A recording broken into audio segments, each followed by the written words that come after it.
So if you're listening, Chad Kroger, fuck you. You want to hate me. I've always told everyone you suck balls. And I've done it in a really good, like a convincing fashion. Because I fell like on my head. Jesus. I hit my pelvis, broke my pelvis, then hit my head. And I was out. Is this slam available? This is everything to me. Like hanging out with you, riding the ramp. Like, dude, I'm getting verklempt.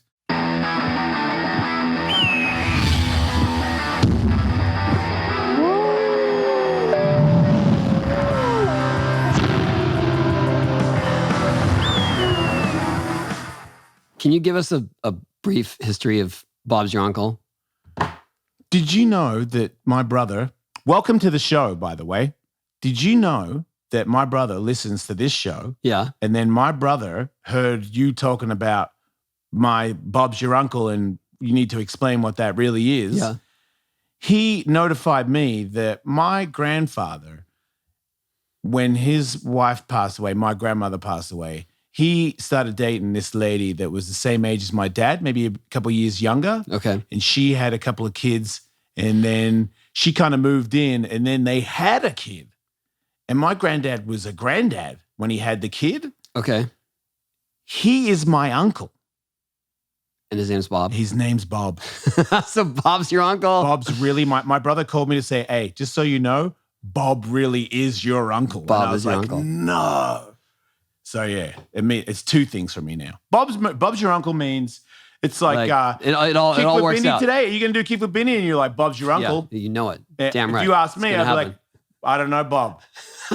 Bob hates me. No, but you could say, well, Bob's my uncle. But I can't do a Keith with Benny. There you go. That's it. Let's just get that out of the way real quick. I'm on vacation. And I came down here, staycation, you know, I'm not financially like, yeah, Hawaii and all that stuff. That's okay, no big deal. I'm fine. It's great. I still got You're an hour and a half from home. Right. But it's cheaper. But it's a world away. It is. And all my friends are here. And now that I skate with you, I was like, man, I wonder what it'd be like if I skated a couple of days in a row. Probably would do wonders for me. But I'm also training for that fight. So I did some sprints on the treadmill at the hotel room after I skated and played golf. And I woke up the next day destroyed. The last thing I would do after a hardcore skate session is get on a treadmill.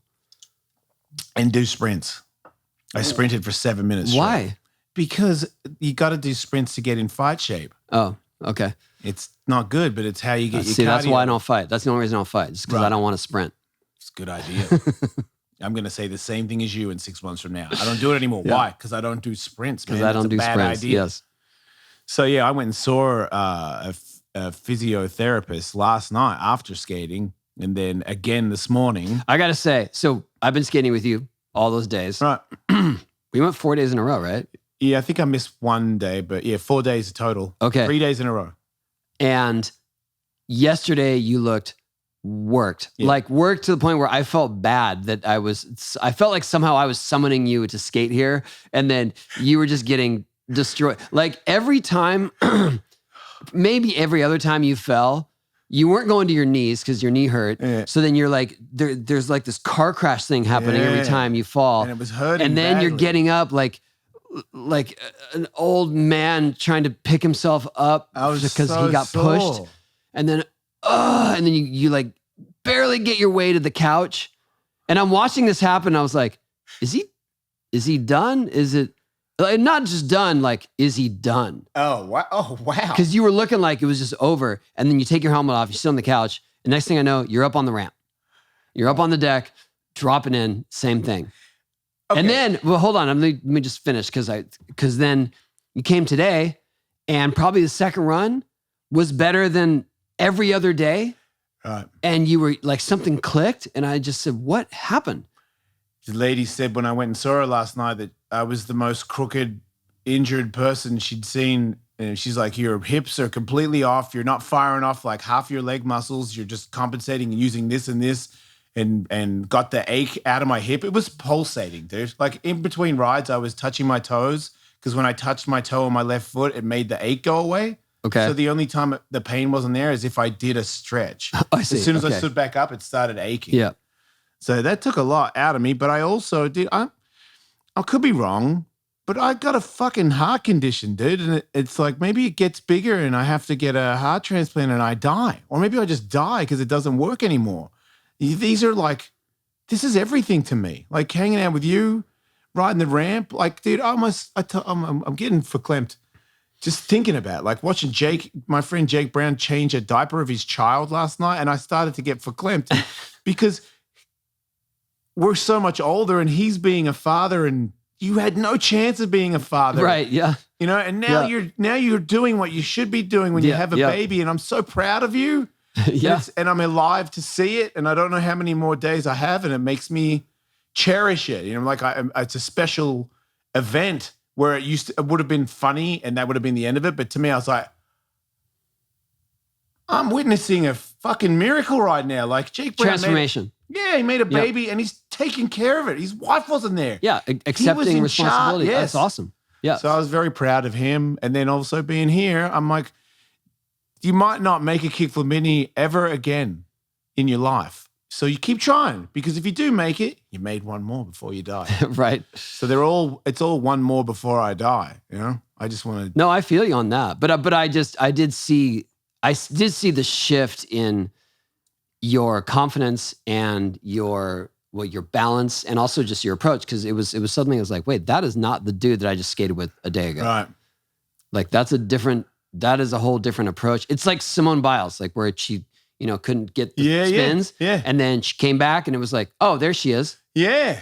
Yeah. Cause I felt like the backslid airs I did today were the best backslid everything. airs I've Not done. just backslid airs. I'm talking about everything. Smith grinds, like going over the channel, aiming for stuff. Right. You could just tell that see a little you were better. on point and you were aware of what was coming and what was around. Right.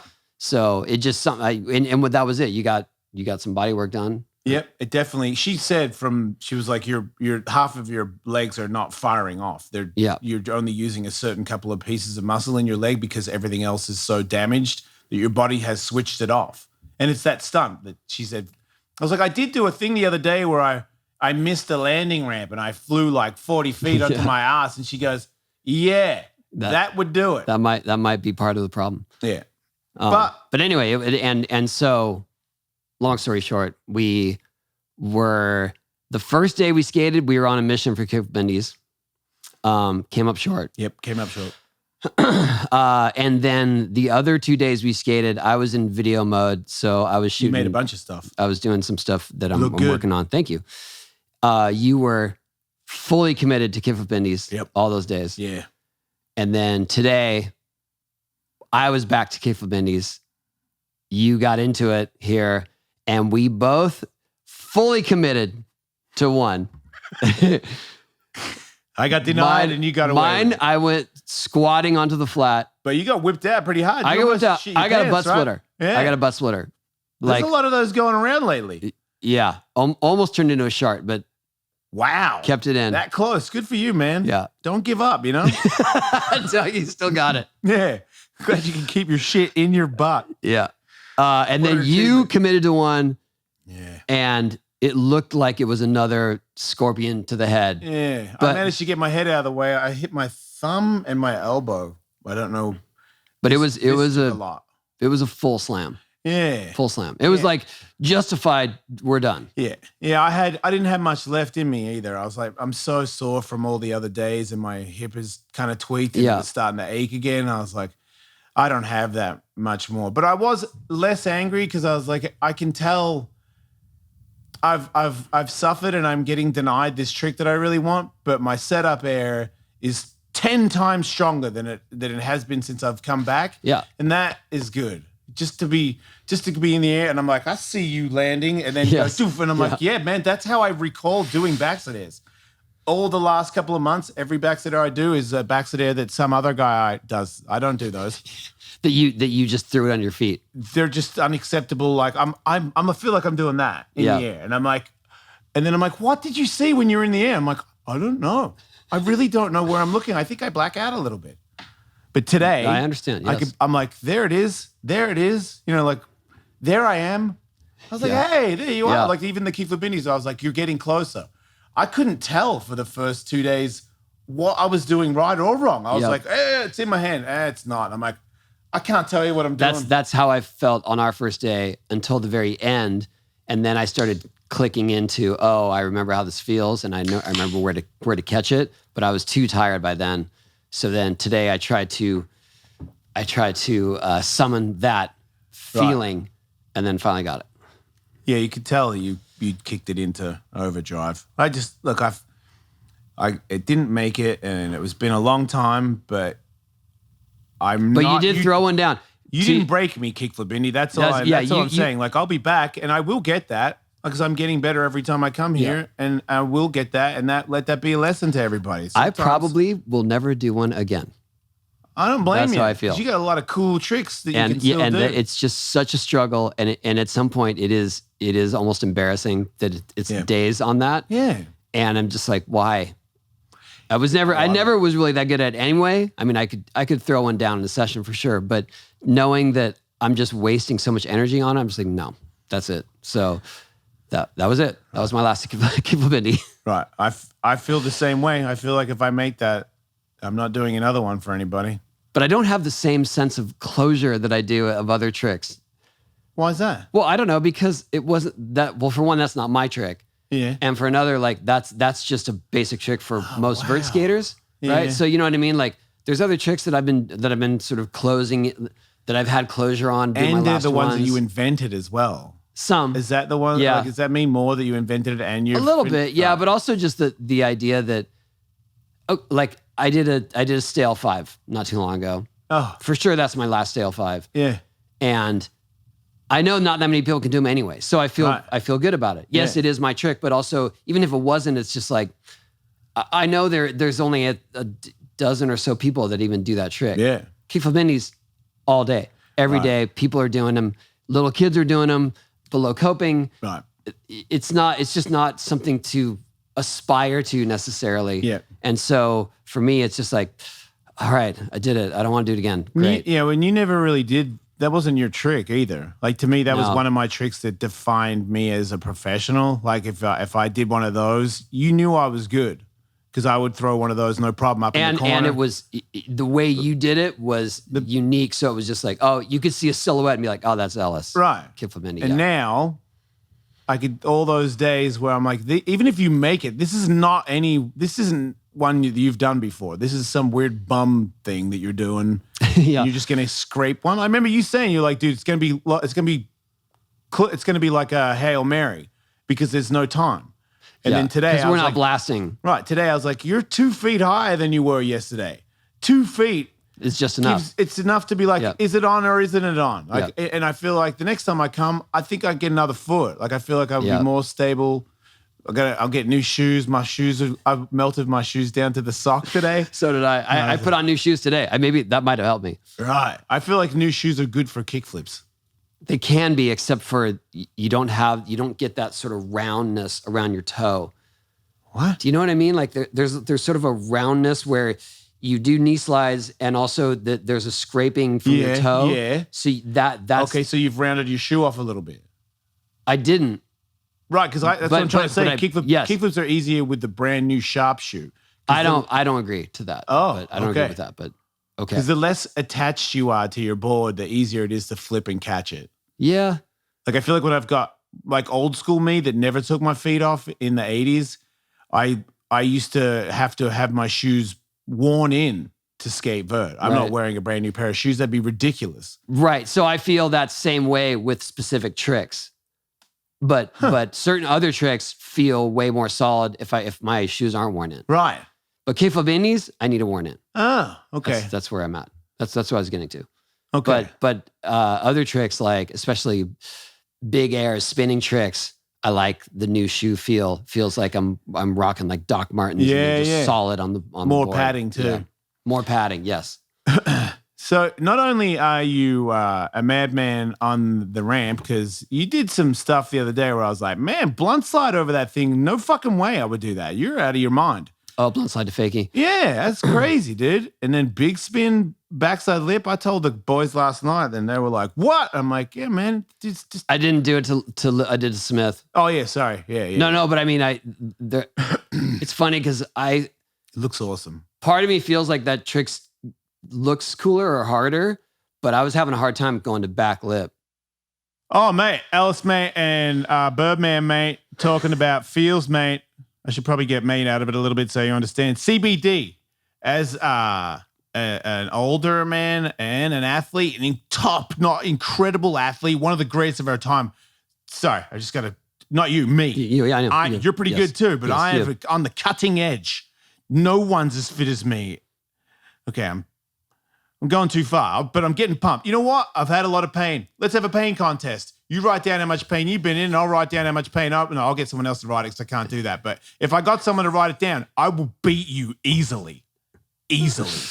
I live in pain. I laugh at the amount of pain I'm in right now.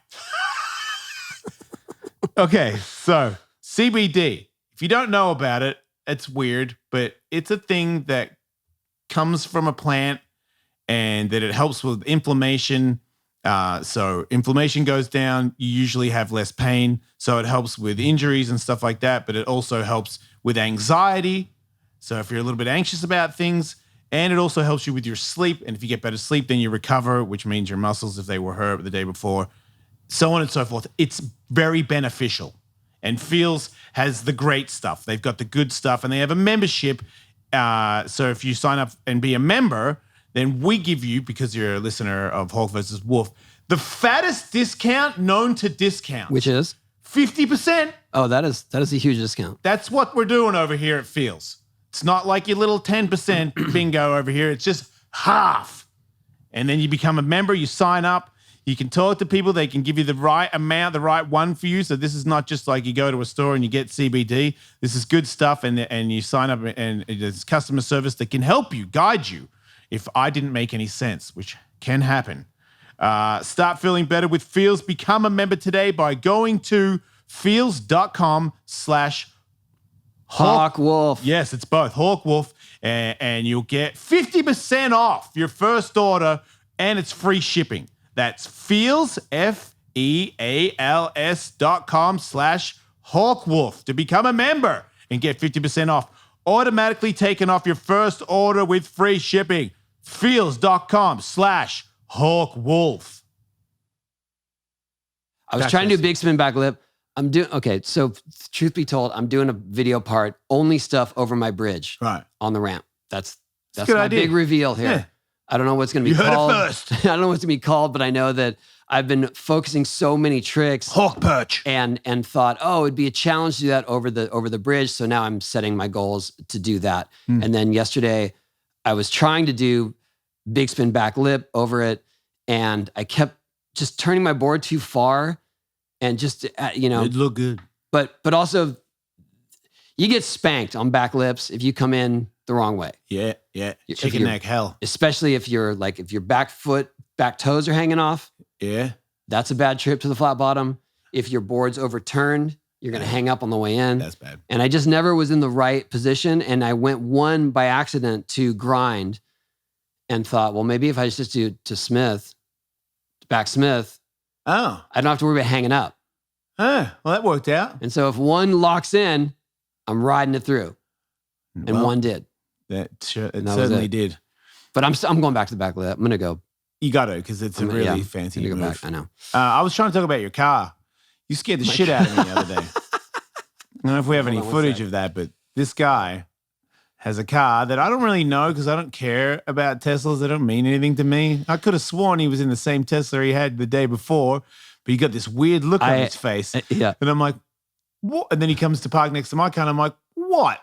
What are you going to tell me? He's like, a new car. And I was like, oh, yeah, they got different wheels. And they're like, you got to get in. And I'm like, why do I? Okay, yeah, I will, because I could tell you, like, something cool's going to happen. I was like, okay, yes, let's go. Something cool's going to happen. And then, whoa, it doesn't make any sound. And your fucking face comes back. You feel your heart go further back into your I've had the privilege and honor of driving many fast cars in my day. Yeah. And I've had a Tesla for a while. It's got ludicrous mode. And then they just released the plaid mode. Yeah. Which is a little faster. Yeah. And I got the offer to upgrade mine, kind of jump the line of the availability. And I was like, cool. Yeah, there's certain things that, like with whatever it is, my recognition factor, my celebrity, where it's like, hey man, you want it? It's like, yeah. Yeah. Yes, please. Hell, I'll do yeah, that. flex on that, Birdman. Yeah. So I got a Plaid. It's so fast. Yeah. It's incredible. It's incredible. I mean, but like I said, I've driven a lot of fast cars. This one is like a step above where you're like, whoa, wait a second. This is a whole new level of acceleration and feeling in your face where it's just like the guy when I drove it off, and I'm not making this a Tesla. I pay full price. Like, this is not some big sponsorship thing. As I pulled off the lot, the guy's like, yeah, man, enjoy. And as I'm driving away, I heard him go, put your head on the headrest. And I was like, what does that mean? And then I took off and I was like, oh, I see what he's talking about. I've been in a lot of fast cars too. I felt like that thing, it took off like it was 1,000 horsepower. Like I've been in cars that are totally street illegal and they're very quick and they do that thing where you go, what the hell? Yeah. That is just a like normal that. car that does it. It's terrifying. You scared the shit out of me. I was like, please brake before the corner. It was funny because usually you're excited about things like that and you want to try it. You didn't want to try it. No. You didn't want to drive it. I kind of did, but I also was like, I don't know. It seemed like it takes off real quick, but I was like, how good does it turn? And I don't want to, you know what I mean? Oh yeah, it hugs the road. That I just wasn't sure. It looked like it might not hug as good as it So takes right off. after I left here yesterday. Yeah. You've just been hooning that thing, huh? He's just out there in San Diego. My daughter, it was funny. My daughter, I picked her up from her friend's house because she went to the beach with her friend. And then she was supposed to meet another friend and they were very specific. They had to leave their house at a certain time because they're going to a football practice. I don't know what it was, but there's something was very specific. So I picked her up at the right time to get her there. I know that. And she's like, I need a change of clothes. I'm like, that's going to put us behind schedule and we got to go home first. And I'm like, but you could if you can hold on, you said we'll that? make it. Was she okay with that? Yeah. So then you just hooned. Yes. Awesome. Yeah. And we made it. Did she laugh? There was one straightaway where she's like, oh, yeah, hey. And I was like, oh, sorry, I'm not trying to show off, Katie. I'm not trying to put you in danger. You're trying to make it on time. This is what it's going to take. Yeah. We made it. But it was full on. Yeah, you're terrifying. There was one where she's like, can you not? I'm feeling I'm like, don't look at your phone. Yeah. Because this is She's what's on happening. her phone when this is happening? Well, on the first straightaway. I feel like I'll put that down real I quick. can't believe I'm telling this story. It's all right. You're here. You made it. Everybody made it. I mean, I'm an excellent driver. I was going to say, kept her safe. You've raced cars before. Yes, it's okay. And generally I wouldn't be going that quickly on these side streets. Right. But desperate times. That's right. Call for desperate measures. Yeah. Right? Yeah, I think you're very safe. I was just a little bit scared, but that's only because I feel like it's because it doesn't make any sound. And what is the top speed that. you've ever driven a car? Probably the Ferrari you let me use in Germany. Yep. How fast did you get it? Like, because it was kilometers. Yep. So it was like 280 or something. Yep. Yeah. So but it was Matt and I got that flat out. Matt and I got that same car. I drove that car with Matt Hoffman the day before I know. on the Autobahn. We got it up to 300K. Right, because you get like a downhill section or something. Yeah. Well, we got a clearance where because when you're going anywhere like above 250K, people come up quick. Everything comes up quick. It could be so far in the distance, and all of a sudden it's upon you. So we had a straightaway, and I was like, "Let's go!" Right. And then he had the video camera on the speedometer, and we're like 250, 280, 300. It's pretty gnarly, and it's definitely that thing where it's completely hooked into adrenaline. Like as soon as it goes to a certain speed, it's a thing that I've my whole life. You stay in it. Oh, you stay in it? When we got to 300, I was like, we got to 300, like let off the gas. That was it. To me, it's like there's a pocket of like silence and you're in like another world. Yeah. And if you don't back off, you stay in that world and it gets creepier the longer you stay in it. Yeah, I just wanted to dip my toes in the world. I didn't want to jump in. No, because you're in. It's like you're like, oh my God, this is the biggest rush ever. And I'm like, stay here for a bit. It's like super. You feel Maybe dangerous. that's the difference between us. That's why I didn't want to drive your That's car. Because I was like, I'm going to stay in Because you're a going to little stay bit. in the, yeah, okay. Because you got to stay in it a little bit. I understand. Like you get to the corner and you're like, No, I just, I just wanted to touch the edge. Smart. I didn't want to jump over it. One time I did sprint car school and I used these weird sprint cars where the engine is between your legs and the steering wheel is this way. So it's kind of like you kind of steer it like a tractor. Yeah. And it's 800 horsepower and the track is just a circle track. So the only way you're on it all the time, but you're never straight. Like you pitch the car before the turn. Right. And then you look up to the third turn and you're on the gas and it's just, and then as soon as it starts going the other way, you've got to nip it and make it turn. So it's like the turn is the only thing that stops you from catapulting out of the stadium because once you get momentum going, you're like, okay, I don't know how fast I'm going, but if I don't make this car do a 180 as I'm going that way, there's no way it stops. It just goes boom and flies out of the stadium. So you're just constantly like, "Gah-wah, gah-wah, gah-wah," and you start. So to it's a circle or it's a circle, oval? but you turn like a diamond. You go bink, bink. Oh, I bink. see. Okay. You don't do the because you've got it. You pitch the car 180. Sorry, I spat on you. You pitch the car 180 and it backs into the corner, and then as soon as it goes back the other way, you've got to make it do that. So it's a weird. It's called a diamond. I don't know. He was calling it the diamond, like to the turns, right? And it was always the craziest part is you turn way before the corner and you look that way before the corner, and that's the hardest. It's dirt. It's the dirt.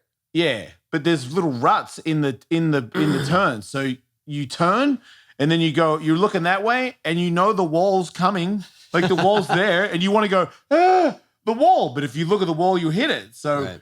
They're like, eyes up. Right. And I'm like, that was the hardest thing to do where I'm going, what I think is like as fast, this thing is so loud and so intimidating. And I'm like, wah! And I'm like. And there are other cars? No. I was in sprint school. I didn't race. Yeah. That, wow. The whole different level. It just, the level of excitement. When there are other cars. Yeah. Like when I did that short course stuff, I did jumps like 100-foot tabletops. And every now and then there'd be a car wheel next to my door, and I've got my window is open, and his wheel is like almost in my window, and I'm like rah, in the air, and I'm like, that guy's wheel is in my car, and then bang, land again. We're both racing to the corner, like the adrenaline, and when it goes well, the evil. Maniacal laughter that I have when I pass somebody in that heat, it's the most fun I've ever had in my life. Because you're just like, yes, fuck you. Like you're so stoked because it's real work in a real race. Yeah. To pass somebody. I had a taste of that doing until somebody rams you off the stuff. Wait, you did NASCAR? I did a NASCAR thing with where they paired celebrities up with real NASCAR racers. They're drivers. in the car. Oh, you follow them. Yeah. But at one point we did get to go at once. But it was like Jimmy Johnson was my was my partner. Yeah, you had to follow Jimmy Johnson. Yeah, it was amazing because we got to go in for a pit stop too. And what happened was there were other people there. I think I've already talked about this before, but John Cena was there, and who's the dude that is I'm not going to think about it. I'm not going to embarrass myself. But there were some sports celebrities, and Jewel was one of them, and musicians and actors and stuff. Anyway, we all got paired up with a NASCAR pro, and one lap was just our time lap, but Jimmy Johnson was leading, so I'm just following him to try to get the right line. Yeah. And my car keeps sliding up the bank because the wheels are shot, because it's like these NASCAR training cars. And he's got good tires. And he's got good tires. He keeps pulling away. Yeah, he keeps pulling away, and I'm like, ah. He's just watching you slide out. Yeah, and so my time sucked because I was just sliding up the thing. But I came up for a pit stop, and it was more like a pit stop so you could feel what it's like and come in the right way. They changed 2 tires. And that made a huge difference. And so all of a sudden I'm on his ass. And he's like, I remember him looking up like, whoa, there he is. And then he had to speed up. And then we got a good time for our last 2 laps. That's awesome. But that's when I felt like, yes, this is it. And then when we were all going, it was kind of hectic, but there were only a couple of people that were really keeping the pace. Yeah. And then everyone else was kind of like over here or Which like is even William sketchy. Shatner was on the apron. Yeah, he's too old to race cars. So he was actually where it's on the flat. So 2 wheels were on the flat and 2 wheels were on the bank. The hell's he doing that for? Sketchy, dude. Sketchy. He got kicked out. Oh, good. Because they were like, you don't know what you're doing. dangerous to everyone here. Yeah. Well, also because he had hit the wall before that. He was going ridiculously slow, and because he hit the wall. He went too fast, and he hit the wall. He destroyed a car, and then so he was shell shocked. So he was going too slow, and then they were just like, "Wow." But anyway, during that race where I was like, "Yeah," it is so that fun, same right? thing, yeah. Car And then racing. Jimmy kept telling me he told me to. He's like, "Look, if you feel like you're gonna crash, like, just go for it." Yeah. He's like, because crashing one of these is one of the coolest things ever. That is the coolest advice ever. Okay, but I don't want to be the guy that crashes out. Yeah, I could see that too. It is fun. But he really was. He was just like, if you think you're pushing it too far, just give it that little extra. They do have a lot of safety equipment, and you probably will end up no, fine. that was it. He wanted me to have a full Ricky Bobby, like, hey, I'm upside down. I'm flying around. This ain't no good. In my short course history, I did many, many tumbles and upside down. I'm like dirt sky, and then all of a sudden it stops, and I'm like, I'm okay. Right. It's a lot different than skateboarding. I gotta tell you, man. Skateboarding. I think I was feeling too fired up and competitive. Like, I really wanted to do well. That's how I felt. Like I feel like every time I crash, it's usually in a race where I was trying to win, and it's not much to celebrate. You just lost. So right. there's that. I'm usually not that angry, but I am always surprised that I would get out and walk because there was a few times where I'm like, oh, we're in big trouble, and then it's like, yeah, you okay? And I'm like, yeah, I am. Yeah. Wow, incredible, good for you. Yeah, guys. I mean they're amazing. Helmets and all these weird little neck restraint things that they've all invented now, and in the seats that hold your helmet steady so you can't break your neck, and hold your head a little bit so you don't get your brain swishy. Right. I did another thing where they, this was not that long ago. I did a thing for Cadillac Racing where I went to their training center, and it's this giant VR machine that looks like it's from an old movie that is trying to project what the future is going to look like. Yeah. It's this massive thing up on stilts that moves all directions, and you sit in this control center, but it's supposed to look like a driver's seat. Yeah. And then just screens all around. Oh, like total virtual racing. Total virtual racing. Those pros use that to practice. Right. That's what they were trying to show me. Yeah. Because it's that legit. And I got to do that. But it was funny because when they presented the opportunity to me, they were like, yeah, do you want to go do the racing training? And then I was like, yes. Yeah, let's go. And then I realized very quickly when I got there that There's no car? there's no car. Right. This is what you're doing. Oh, I did get to sit in the car, but it wasn't moving. Oh. I got to do that. What is it? What's the one where they go around in circles, but they use Formula One cars? You mean you ride along? Yeah, I did a ride along, but with not NASCAR, with the Formula One car, like the little cars, right? The way faster cars, but they only go around in a circle. They don't do what Formula One is.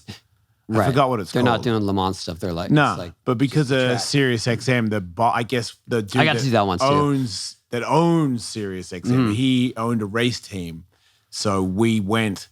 And I met him, and he was like, hey, Jason, here's my race car. And I'm like, cool, old millionaire guy. Like, be nice, Jason. Did he drive, or do you guys drive? No, he was old as hell. But they got me in the back. They had a two-seater, and they did laps with me in the back, which was pretty cool. But it's not as cool as driving, but it's still pretty cool because you're like, man, this is really well, it's cool when you get to do it with a true pro because they show you how far you can push it. Right. Right. That's to drive and then have somebody drive, because that's how I learned to race. People that were good were like, sit here and watch this. Yeah. And I would watch their feet and where they're like, 'cause it was, Yeah, to me, it that's was what I did at that NASCAR thing. I rode with Jimmy for a couple laps. right. And then you watch what he does. Yeah, but it's crazy when you're the passenger in those cars because they're not meant to have passengers. It's way worse. And you're just next to the wall, like, it's 1,000 times scarier to be in Yeah. a race car in the passenger seat than being driving. Yes, absolutely. Yeah. Same with drift cars. Those guys scare the shit out of me. Every time I get in the passenger seat, I'm like, we're not going to make it. You know what I mean? Because it's them in charge, not me. It just feels wrong. Like if you go side by side, I wouldn't even let people go with me. Like, well, let me go over a ride with them. Like, you don't want to go with me, dude. Yeah. Like, I mean, if I'll scare you and then we'll crash. You know, we might not, but we might. When I was out there racing, I had like same thing as I always have. I'm playing, but I ain't playing. That's how I play for real. Like super hyped up, super nervous. This race is for nothing. If you win, you're not cruising. If you win, I think you get like $150 or something. Right. And I spent like $3,000 to race that week, so it's not for money. But I would be very, very serious. Like I feel like when I did that race and then I fought that night, I got tired from doing so well. Oh yeah, it's exhausting because I raged. You get super burnt though. I was so hyped. I was like, because the whole time you're clenched. Every muscle's firing. Supposed to, but yeah. Yeah, every muscle's firing. Like, oh yeah. If it's an intense battle, like if you're like back in the pack and you're like, you know, you've got like time to go, then you got to tell yourself, be calm, breathe. You know, you got time. But if it's like heated and it's 4 people battling for the podium, which I've been involved in several times, I'm probably fucking grinding my teeth off. Yeah. I was thinking about getting a mouth guard at one point because I was like, it's just because you can't not relax. Yeah, exactly. It's like intense fun. And there's that, oh shit, we're going to crash thing, you know, that keeps Oh, yeah.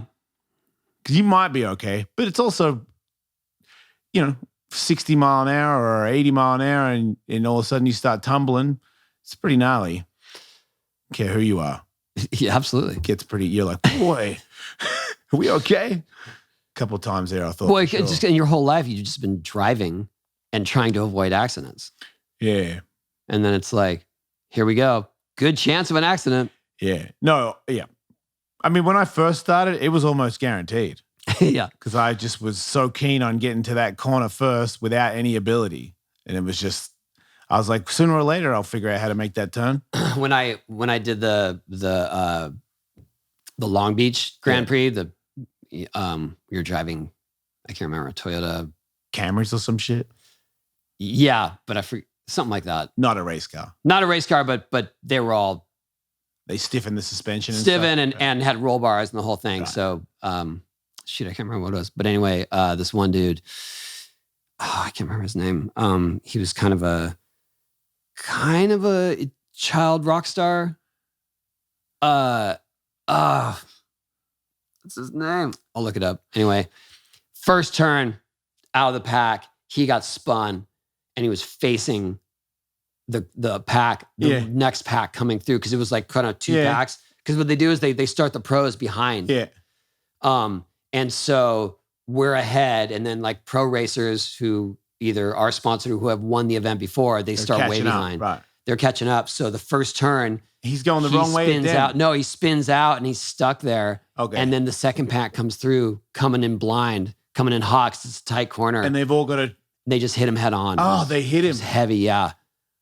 Dude, that's not cool. One of them hit him head on, and he just had these crazy bruises and red lines on his chest from the seatbelt, because it's a 5-point harness. Yeah, but still, it was like a tattoo of the seatbelt. Yeah, it was gnarly. I felt really bad for him because it's just like first turn, and you know he's trying to get himself to safety, right? But he's just stuck facing the oncoming death.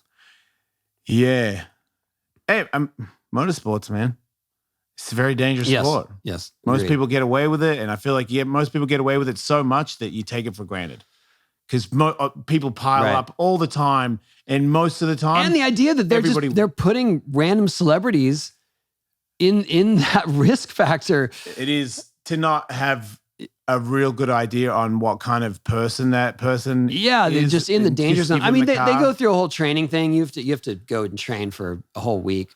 But there's people that are just crazy. Yeah. There were a few people that were up there they do the training. I can't remember up near Palmdale, and there were a couple of people that were just like, "I'm out. Too gnarly. This is too gnarly." Yeah, Probably it's a too good scary. idea. Like as they get in the car and they do a couple laps, like, no, this is not for me. Right. That's a good idea. If it feels that crazy, you should not be in the race because it's going to get a whole lot worse in the race. Everybody gets intense. You know, you could be a movie star or whatever, but if you're in the race and the people organize it and they have a flag and everybody goes at the same time, it doesn't take much. You have to, if you organize a race and it's over 6 people and you have a professional gate or whatever and a dude that's like, "Oh, you ready?" You're like, "Oh shit.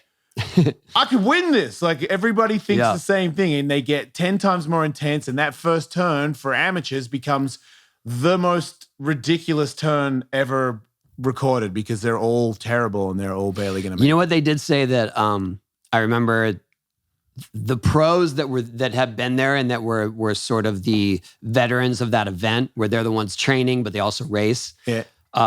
Danny Way had done it. Danny Way had done it the year or two before I did. Yeah. And he ended up, something happened in the starting line and he ended up on that first turn just overshooting it. But everyone across the board were like, that guy can drive. Yeah. Like that dude was probably going to win it if it hadn't been for that mishap. Yeah. But pretty much everyone I encountered, like, "You skateboarder?" Yeah. Dude, Danny Way was there. That guy's good. Because he has a background in motocross. Right. If you have a background in motocross, then you have race lines. Mm-hmm. Same with that. Jamie Bestwick was in my race, and they started him in the pros because he had professional motorcycle races. Oh, then he knows the line. But he totaled his car too. Because I told him mine. I was out because I've told the story, but this dude ran me into the wall on purpose, and he got kicked out of the race. I heard that. And then I was finally walked back to wherever the paddock is, and then Jamie is walking the same, and I was like, "Did you crash?" He's like, "Yeah." High five. It does. We're the extreme athletes. We totaled our cars. All right. It does happen. Yes. Especially when you're an intense competitor and you're in a thing that you don't really know how to use. You're going to go for it as hard as you can. And they do spin out pretty easy if you go really quick. I almost the most historical thing happened to me yesterday where I was told at a dinner that apparently Chad Kroeger of Nickelback bought Danny Way a truck because, I don't know, he likes skateboarding or something and he's Danny Way's friend. Very surprising to me. Not a huge Nickelback guy. Anyway, Colin goes, "Yeah." And when he bought it, he was like, "Just don't let fucking Ellis in that thing. I fucking hate that dude." And I was like, "No." I was about to get so excited. And Colin's like, "It's either you or Rob Dyrdek. I can't remember." And I'm like, "I'm calling Danny." So I called Danny and I'm like, "Hey man, did Chad Kroeger say he hates me?" And he's like, "What? No." I'm like, "Damn it." He's like, "What do you mean?" I'm like, "Dude, I'd be so pumped if Chad Kroeger knew me as an asshole. enough to hate you. Yeah. You're on his radar. You're living in his mind. And he hates me. Fucking mission accomplished. I'd be so pumped. So it wasn't you? No. So if you're listening, Chad Kroeger, fuck you. You want to hate me. I've always told everyone you suck balls. And I've done it in a really good, like a convincing fashion where people have gone, "Yeah, good point, Jason. They do suck." So I've made people hate you. So you do need to hate me. If you want to, I'm available to hate. So his best revenge is to not acknowledge you at all. Yeah. Yeah. Thanks for giving him that. There you go, Chad. But if you DM Word of me, advice. please DM me and be like, "Fuck you, man. I'll see you on the streets." Please do that. Wow. I'd be so I didn't know pumped. you had beef with Nickelback. I don't have beef. I just feel like, especially now that I'm older and I'm like, everybody is entitled to their thing. But a little part of me, old school me, that I kind of respect for being a little bit of a, what would you call it? Like a bit of a fashion Nazi or something. I don't know what I am. I'm definitely like a hater of things that aren't my style. I've backed off a lot, but Nickelback, very bad, made a lot of very bad songs, made a lot of people into very bad songs, which made them very bad people. So I feel like you made the country worse for your wow, that's pretty lofty. It's factual. Okay. 50 million people are that much dumber because they bought his album because it's dumb. It's bad. It's basic. There's so many people out there that are better, more creative. Can't we all just get along? But yes, we should all get... Look, you know what? If you had Chad Kroeger on and was like, Jason, we've got to squash the Chad Kroeger beef, I would do it. Let's squash the beef. I mean, he has 50 million people bought his album. Maybe we should have him on. Maybe we'll get... I wasn't you're pointing out you're right. You're right. I agree. You're right. I know it's not that important to me. I mean, people can like their music. That's fine with me. I don't know. I'm not saying don't like it. I'm just saying don't like you. Don't call me if you do. I like how this all started with he doesn't like someone. Yeah, he doesn't like Rob Dyrdek, which makes Rob Dyrdek legendary. Yeah, there you go. You know what I mean? Once again, like how many things do you need, Rob Dyrdek? Right. Can I just have Chad Kroeger hate me? You got ridiculousness. Is that not enough? There you go. Give me some Kroeger hate. Somebody tell that dude to DM me with some threads. It's almost as good as a kickflip indie. Might be better. Of claim to fame? If he was like, hey man, fuck you, I'd be like, first of all, I show my wife, I'd be like, babe, he hates me. Like, we should go out for dinner or something. This is a real achievement. But alas, he doesn't know me. Okay. It happens. Who knows? Maybe I'll get on his shit list. There was a time when our video game, obviously the sequels were doing really well and the soundtrack was such a big thing in it. Yeah. That suddenly I started getting random requests from bands that I just would never have considered. Oh, wait, they were asking, could they be on it? It wasn't them. I just mean like bands of that caliber or that style of music where I was just like, that just doesn't really jive with what we do. Yeah. And sometimes it was awkward because I would be out in events or some award show or something and they would see me face to face like, dude, got to get us in the game, dude. What's up? Why aren't you calling? Oh. Like, because it's not that kind of music. Oh, because you suck. It was just not really into it. You're popular already. You don't need our game, so let's not not have this conversation. Did Nickelback ask? They did not. I can't say I've ever met them. That would have been enough by association with you that denied them. I would tell him that he likes you, but I said don't have you in the game. There you go. It was my fault, Chad Kroeger. I see. Yeah, but nah. I'll get another plan. I'll figure it out. There's only there. It was always pretty copacetic too with what the music licensing department at Activision and I. You know, we always we're on the same program, like on the same wavelength of which bands belong and which don't. And did you ever sort out a band to be in there? Like, yeah. And were they ever not into it? Sometimes it was bad timing because we have this thing coming, but it's not ready yet. So no. And so we don't want to be promoting an old song on your or you have that to be the song that goes and but there were a few that I was just so hyped. I mean, we got just in terms of my history of music, like we got Joy Division in one of the. Does that mean you get to talk to Joy Division personally? No. Oh. No, but just knowing they were like, we want to be in it. Or whoever controls their music is like, yeah, sure. Okay. Because they're one of the pioneers of goth, new wave, whatever you call it. But there were other ones too where it was just like, it was more like, hey, we've never had this band, and then I get to pick a song. And they're like almost always, yeah. Unless it was just unless their music label was impossible, and they saw it as some big opportunity to make a lot of money, and it was just like, forget it. Oh, like all of a sudden they're like, what about if we do this, this, and this? And you're like, dude, I just wanted the song. That's it. Yeah, pretty much. Yeah. I remember one time trying to get a Queens of the Stone Age song, and I actually reached out to Josh personally. And I was like, what about this song? And he's just like, man, I'd like to say yes, but I don't really have the rights to that one. Like that was when we were on a label that we signed kind of everything away because we were excited to get a deal. Yeah. And he's just like, if you pick something newer, I'm on it, but that one's going to be super hard. Because he couldn't actually give it to you. He just didn't have the rights. Yeah.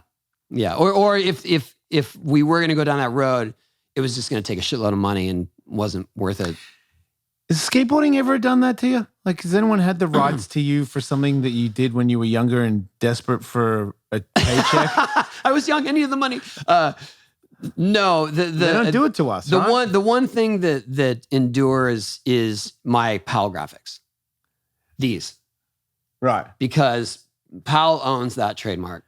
Oh, okay. Right? So they can't really do anything without my permission. I don't own it, so I can't necessarily use it.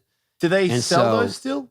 Well, we've come to terms with when we do use it, it's usually for a special edition, like a limited run of reissues of PAL boards. Yeah, and the profits go to the skate park project. Ah, nice. So, and George has been awesome about that.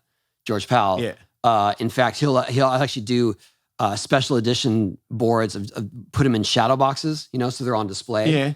Where it's the whole series, Cab, McGill, Tommy, Lance, and Rodney. And those series, all the profits go to the foundation. That's awesome, so man. It's been awesome. But this thing got a little tricky because we had it. He allowed us to use it for licensing when we started Hot Clothing because it was a family business. And then Quicksilver bought that license. And then that's when things got tricky because they were trying to make that logo. And yeah, and it was, I understand George's perspective where he's like, I didn't let you use that so that Quicksilver can go to do something big with it, and it's our thing. And so that's when it kind of got frozen. Oh, and then since the Quicksilver thing is done, and since they started doing reissues for Bones Brigade stuff, then okay, yeah. So where's that? Have you ever seen anybody do that illegally? Oh yeah, a lot, right? Yeah. Like, so do you? If you see, does someone? I have a funny story.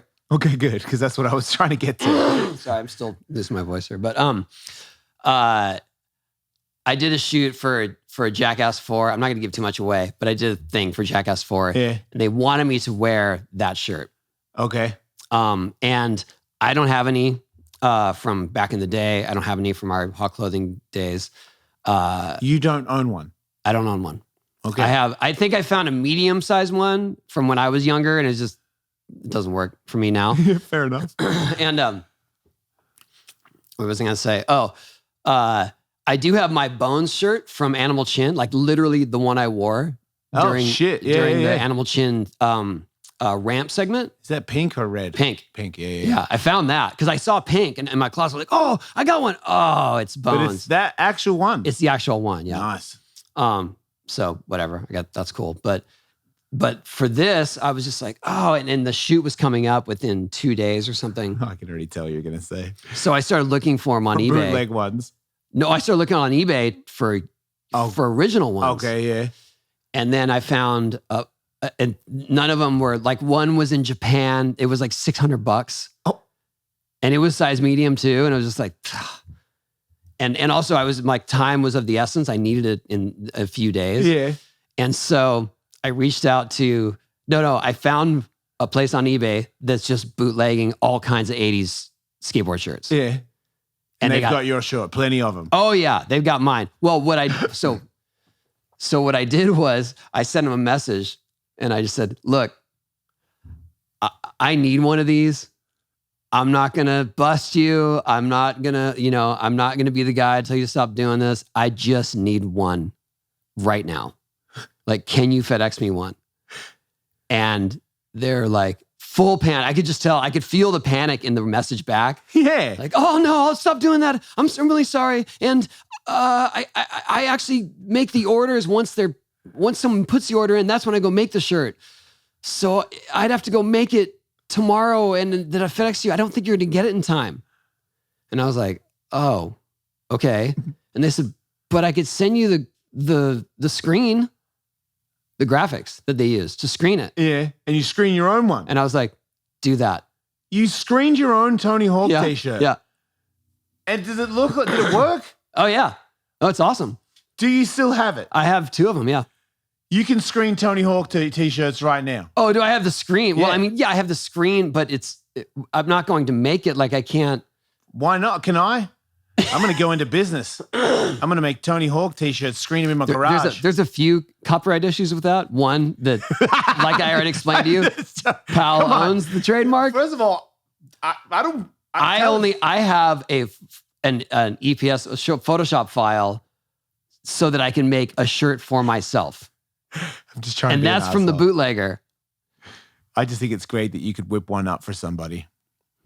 Yeah, I made two. It was perfect. He could make a Tony Hawk t-shirt. When He made himself. If and when you see Jackass Forever, you'll see that I'm wearing my own shirt. And if I can't tell that it's a bootleg, then you can't tell. That's a pretty good gift. I mean, you can only tell because it's a brand new shirt, but everything's on point. Man, that's a pretty good gift. You know that? You could screen a Tony Hawk. I know it's egotistical and it's not like you, but if you screened a Tony Hawk t-shirt in your garage and gave it to someone, that's sick. Should we do a giveaway for the other one I have? It's sick, dude. He made it. And it's him, but he made it. Nobody makes their own t-shirt. One is covered in goo. And that's all I'm going to say about that. You can't do that on here. You can't. What? I can't even ask you what do you mean it's got goo on it and you can't talk about it? Well, I wore it for the Jackass thing. There you go. That's all you need to know. Oh, okay. They didn't throw animal jizz at you, did they? Like, what the? I've said too much. Yeah, you have. Man, they pushed Tony Hawk to the limits. No. Let's just say that it was it was no favored nations. Everyone got the same treatment from what I did. Wow, sounds like a good movie. I think it's gonna be funny. I feel like all the things you've told me off camera that I know that have happened on there, I'm like, I can't wait to watch I'm excited. That. I'm really excited. Man. The whole thing of my participation too was Spike's idea, and he was so funny how he really had this vision of what it was gonna be, and I just had to play the part. Were you a little bit worried about playing the part? Oh no, I was excited. Okay. No. All right. You knew it was a good idea from the start. Oh yeah, of course. Yeah. Yeah, that sounds exciting. I gotta imagine they want to do stuff with Tony Hawk, but they also have to make sure that they don't hurt Tony Hawk. Well, based on our track record, yeah, that's always a concern with Tremaine for sure. Have they hurt you? Well, I did the Wild Boys, and that's when I broke my pelvis on Bob's Loop. Oh, that was literally while we were shooting Wild Boys. Oh, and so Tremaine and Dimitri, who is one of the director of photography, they both are still PTSD from that. Like every time we do something, they're like, sure you want to? Right, because their whole life and career was potentially over when they would have taken it that way. I know you don't take it that way, but they would have. They're like, we just caused Tony Hawk a horrific injury. That's how they saw it. Yeah, I think it was more that they were concerned that I was going to die because I fell like on my head. Jesus. I hit my pelvis, broke my pelvis, then hit my head, and I was out. Is this Slam available? Oh yeah. No, it was on that MTV show Scarred. Like it's the whole story. Scarred. You know what Scarred is. Yeah. So I had my injury. They shelved that footage. Tremaine kept it hidden away. Like he never showed anybody. Oh shit. And then enough time had passed. Probably, let's see, it was probably like 5 or 6 years had passed, and I was already back skating, and I had recovered. Yeah, I'd recovered fully. And Scarred said, "Hey, do you have any really bad injuries you want to share on the show?" And I was like, "Well, actually, I've got one that I was shooting for MTV, and they just didn't know because like Tremaine kept it all under wraps." Yeah. And so I said, "Just talk to Tremaine," and then. The next day, Tremaine's like, "Hey, someone's asking about, did you really send him my way?" Yeah. Fair enough. Yeah, let's go. Let's do it. They wanted what's your worst slam? That was my worst slam. Yeah. So that was a show. It was a show. Yeah. Scarred. Yeah. I know it's on YouTube because people still point to it sometimes like, dude. Yeah, that's crazy. It was a bad day. I talked to your film guy, Jared, today about, he was talking about some of by the way, he loves this show. And I was like, wow, he's actually. He does, yeah. Yeah. He's like, I really like it. I'm like, yeah, he wants it to be longer. I know, right? He said he listens in the driveway, like in his car for long periods of time. I do. I want to thank everyone too. We do see your comments, and I see a lot of comments say, hey, we need this to be longer. And I would love it to be longer. It's hard to sometimes fit into the week. Right. And a lot of times we get carried away skating. So it eats up our day. Yes. So we apologize. We're still doing what we love. But we'll try to extend it. How's that? We're not like, there wasn't something that just said we have to do it can only be an hour. There was just advice on people that we don't know podcasting, and we were both jumping in together, and we were used to doing an hour on Sirius XM. Right, and we're taking podcasters' advice. I'm taking professional advice. The reason it's an hour is because Cast Media, the people that bring out our podcast, recommended that. And I'm like, who knows more about podcasting, Jason Ellis or Cast Media? Yes. I'm like, I reckon Cast has probably got a pretty good idea. Yeah. So, but look, I can tell, same as the Jason Ellis show. People who ask and message and say it, get it. It maybe not overnight, but if everyone keeps saying, it'd be way cooler, it'd be way cooler, we'll get it. We'll do it. It's just, I don't want to say. Be cooler if you did. You guys should go for 2 hours. I don't think we have 2 hours. Be cooler if you did. The Jason Ellis show, when we moved to podcasting, it's like, why aren't you on for 4 hours? And I'm like, if you do a 4-hour podcast, your name better be Joe Rogan or you're fucked. So I'm sorry, everybody. Well, and also have a guest. Right, but man, we were 5 days a week, 4 hours a day. I was 4 hours a day, 5 days a week by myself. That's right. I thought you were talking about podcasts. You're talking about SiriusXM. Yeah, but that's what I'm saying. When you do podcasting, the nobody wants a 4-hour podcast. Right. Because on SiriusXM, people are just popping in and out while they're driving too. So. You're kind of catering to people through the day. You're not just like, but that's the difference. People became very hardcore and listened for straight up 4 hours and caught every single bit about it. And then they all have a community where they all discuss the 4 hours of radio. So, and those are the people that's amazing. They really care. Mm. So I really care about them the most. Mm-hmm. I'm not dissing the people that listen for 10 minutes. I'm just saying these people go to work. If they have to work, they'll take headphones. They're not missing an episode. I owe them. If they want 3 hours, I'm like, okay, I'll give you 3 hours. But I'm podcasting. I can't cater to them. I would get, our podcast would not do very well if it went for 3.5 hours. Yeah. But we're working on it. We're I'm working on some guests too. We're gonna keep it going. Yeah. We're getting better at this. It's gonna be huge. And we appreciate everyone listening and tuning in and subscribing and liking and all the stuff. I don't get much feedback on any other platform besides YouTube, but I everything's been pretty positive. So everybody's really nice to me. All these people that came out of the skateboard came out of the woodwork of skateboarding to tell me that it's great to have me back in skateboarding. I didn't know anybody cared. So thank you. It's great to be back. Kind of. Oh yeah. I mean, this is what I had to tell myself today. This is the trials and tribulations of accomplishing shit. You don't get it all for free. You don't get it all first try. Sometimes it takes you so much. That's what we bring to the table. This table right here. It is a good thing. Yeah. No, there's metaphors in here that you can use for the rest of your life in all other different facets. All right. So go on, be well. Yes. Thanks for listening, watching, commenting, downloading. Is this an opening thing you're doing? It's already empty. Does it count? Yeah, it doesn't count. All right. Go get one. Let's do it. All right. Hang on. We have to do we don't have to, but we're choosing to do a unique Liquid Death can opening. And I guess Jason's going to bite his open. I don't know. They caught me by surprise. He said we were going to do that earlier, but I didn't realize we were going to do it right here on the show. This is like next level shotgun. So what am I going to do? Oh, you want me to shoot it? Here, I got you. I'm going to. You're going to open it, I guess. On my head? What? What am I going to open it on? No, I thought you were going to just bite into it right now. Is that what you're doing? Yeah. Or on your head, whatever. Let me get extra angles. You know you have 3 cameras, professional cameras pointing at you, right? Oh, yeah, I forgot. But this is like a backup video. Okay, so what is this? This is how to drink a Liquid Death on Hawk versus Wolf. Wait, how are you involved? I'll take a sip. Okay, you open it for me.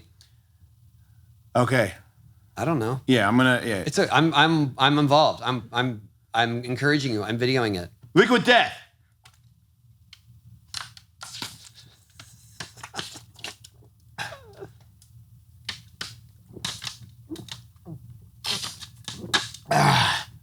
Oh shit. Oh, so stupid. Total regret. There you go. To get that, god damn it, I gotta go. All right, see ya.